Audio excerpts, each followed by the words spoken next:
یوې بلې ویډیو ته ښه راغلاست. په دې ویډیو کې پر عاطفې خبرې کوم. مخکې له دې چې اصلي بحث ته داخل شم غواړم یوه پوښتنه مطرح کړم. فرض کړئ په ځنګله کې یاست او په ځنګله کې تصادفاً له یو زمري سره مخامخېږئ. زمری تاسو ته خپلې داړې ښکاره کوي او ورو ورو ستاسې په لور حرکت کوي. تاسې لومړی څه کوئ؟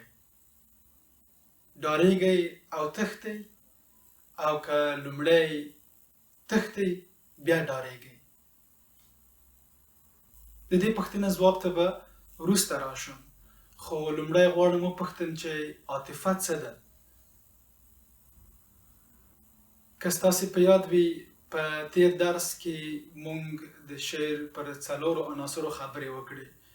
په هغې کې یو عنصر عاطفه وه او دا مو هم وویل چې که دا درې نور عناصر موجود نه وي او یوازې عاطفه په یوه خبره کې موجوده وي یا خبره هنري کېدی شي.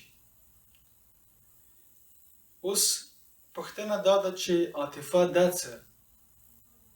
په شعرستان کې چې همدا اوس زما په لاس کې دی د عاطفې تر عنوان لاندې یو اوږد بحث پکې راغلی دی او په دې بحث کې یو ځای راغلی دي چې که ستاسې په وړاندې یو کس وژل کېږي دا د سطح د خپلو حواسو له لارې په تدریجي توګه حافظې ته سپارئ، یا ښه ده ووایو ستا حافظې ته سپارل کېږي، نو د قتل دا پېښه ستا پر ذهن یو اغېز شیندي. ته خفه کېږې، ژاړې یا حتی ممکن خوشحال شې، خو ستا په درون کې یو ډول بدلون راځي چې ستا د وجود تر نارمل فیزیولوژیک حالته توپیر لري.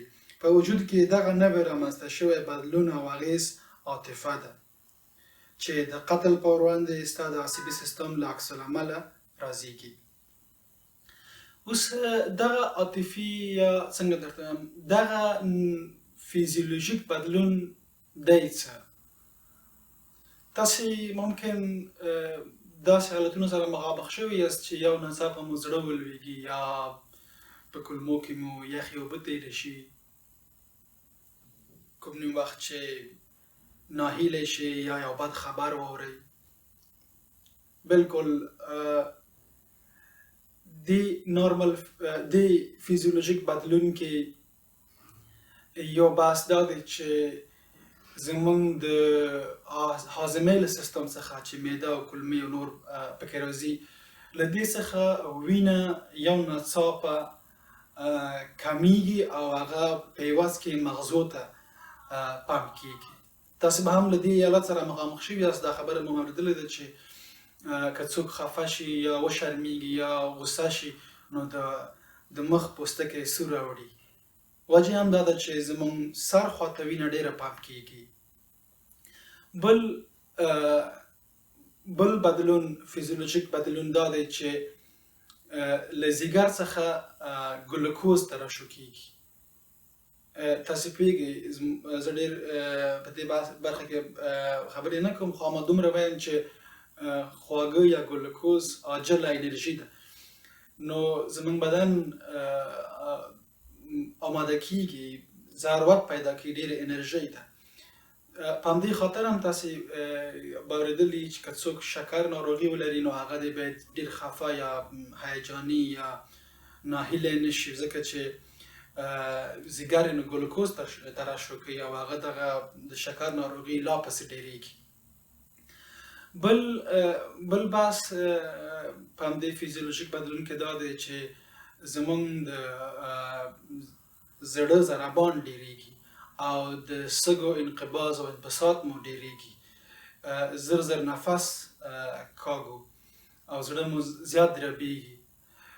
همدغه ډول په همدې فیزیولوژیک بدلون کې دا هم راځي چې زموږ لاسونو او پښو کې قوت ډېرېږي، ادرینالین ورته پمپ کېږي. دا ټول په همدې فیزیولوژیک بدلون کې راځي چې ځینې همدا عاطفه بولي چې درمل هم ادعا کړې ده، خو ځینې دا د عاطفې څخه وړاندې د عکس العمل یوه برخه بولي. مخکې له دې چې ووایم کوم نظر سم دی او کوم نظر ناسم دی غواړم د عاطفي برخورد او منطقي برخورد یو بیلګه یې ارائه کړم چې ګوندې د عاطفې په پېژندنه کې له موږ سره مرسته وکړی شي. تاسې په یو سفر روان یاست، په لاره کې مخې ته مو سیند راځي، د سیند د پاسه پول شته خو په سیند کې اوبه ډېرې شوي دي، سیل راغلی دی، خړې دي، په غورځنګ دي، ان د پله سر ته رارسېږي. که تاسې په پله باندې تیر شئ او د پله په سر وئ ممکن پل ونړېږي او تاسې هم ورسره ولاړ شئ. د مرګ او ژوند مسله ده، باید فکر وکړئ، یوه بدیله لاره وسنجوئ. یا ممکن وړاندې وروسته ولاړ شئ، وګورئ که کوم بل پل موجود وي، او یا هم داسې کوئ چې له یو بلې بدیلې لارې څخه استفاده کوئ، مثلا په کیمه باندې اوړئ یا په پړي باندې اوړئ، او یا له سره تیریږئ نه، او یا که هم تیریږئ ډېر چابک تیریږئ یا په ډېر احتیاط باندې تیریږئ. وګورئ تاسې لومړی فکر وکړ او بیا مو اقدام وکړ، خو که تاسې پر سړک تیریږئ او ګورئ چې یو موټر په شدت په ډېره چابکۍ ستاسې په لور را روان دی، په دې وخت کې تاسو څه کوئ؟ حتما منډه اخلئ، یا مخکې یا وروسته. په همدې وخت کې ډېری خلک ټکر کوي. نو کله چې سړک پورې غاړې واوښتئ، هلته ستمیږئ، د زړه ضربان به مو ډېر وي، او له ځان سره وایئ چې وی ډار کړم، یا لږ تر لږه د ډار احساس کوئ. تاسې وګورئ په دې دویم مثال کې تاسې لومړی اقدام وکړه او بیا مو فکر وکړه یا بیا مو احساس وکړه. ځان سره به حتما بیا وروسته وایئ چې کاشکې مو مخکې یا وروسته کتلي وی او بیا تېر شوي وی. نو د عاطفي او منطقي برخورد توپیر په دې کې دی چې په عاطفه کې لومړی اقدام کیږي، وروسته بیا فکر کیږي یا احساس کیږي، خو په منطقي برخورد کې لومړی فکر کیږي او بیا اقدام کیږي. او همدې سره زه غواړم دغه د لومړۍ پوښتنې ځواب رایه کړم.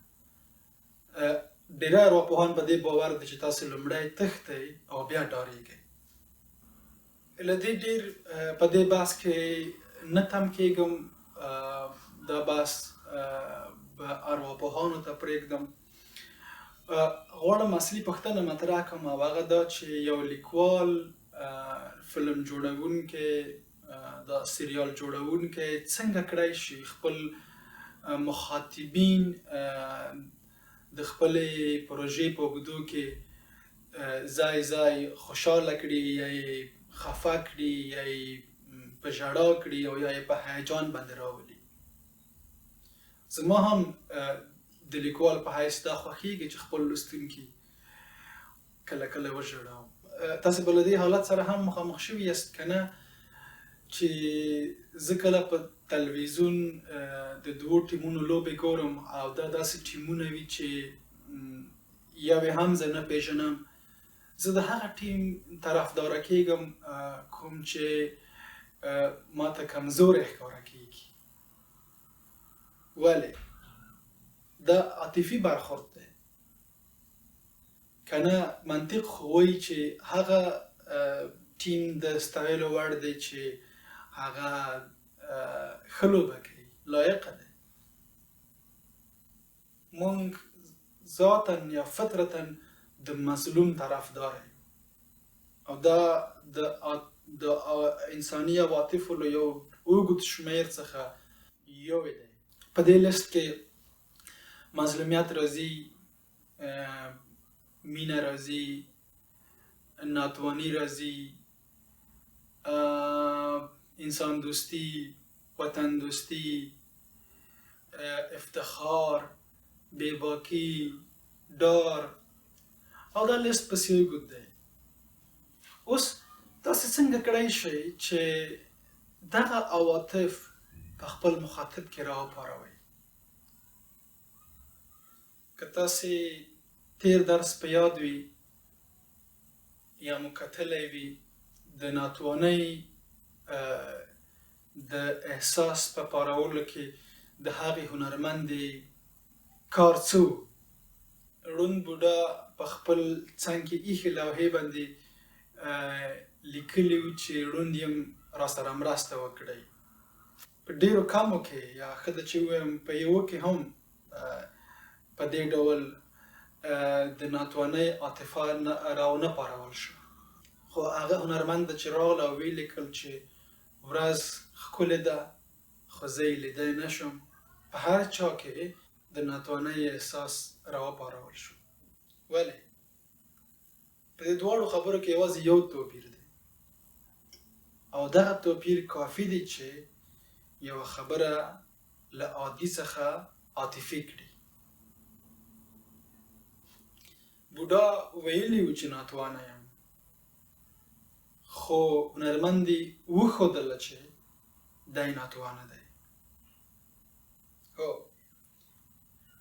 تاسې که غواړئ په چا کې عواطف راوپاروئ نو وایې مه، ویې ښایاست، په یو مثال کې واضح کړئ. ښه ده چې ووایم یو مثال یې وړاندې کړئ.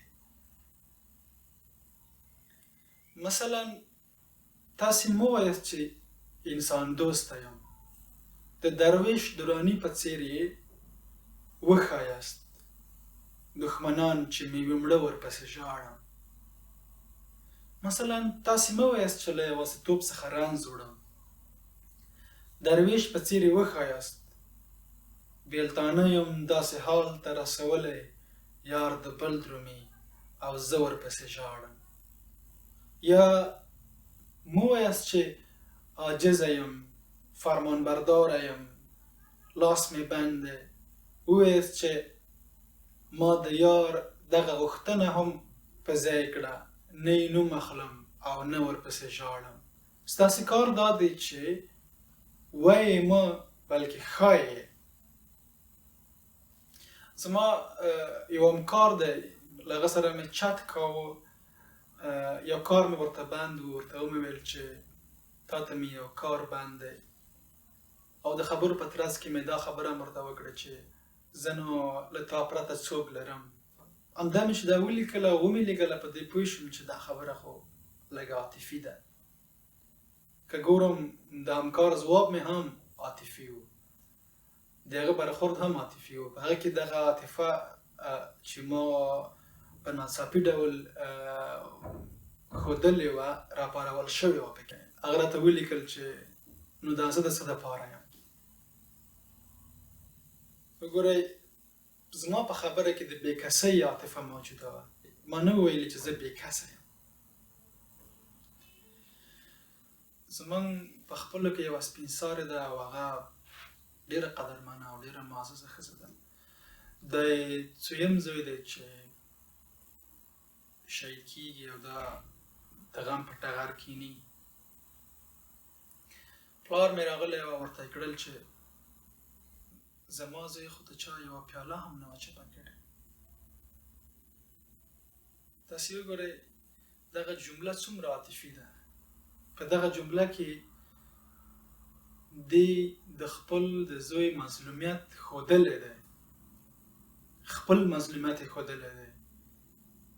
نه یې دي ویلي چې زوی مې مظلوم و، زوی مې بېګناه و، په ناحقه رانه واخیستل شو. په هر صورت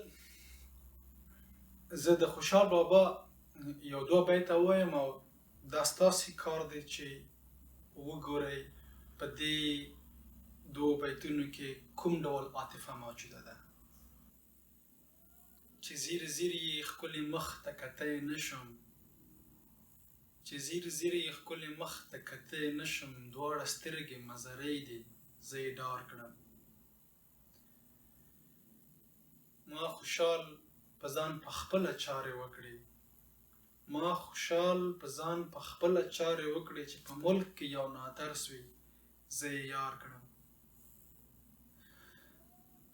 سربیره پر دې زه اوس غواړم چې تاسې له هغه ړومبي لیست څخه چې ما یادوري وکړه له هغه څخه یوه دوه یا درې عاطفې انتخاب کړئ او بیا وایي مو بلکې ویې ښایاست بیلګې یې وړاندې کړئ او خپلې بیلګې بیا په کمنټ کې له ما سره شریکې کړئ.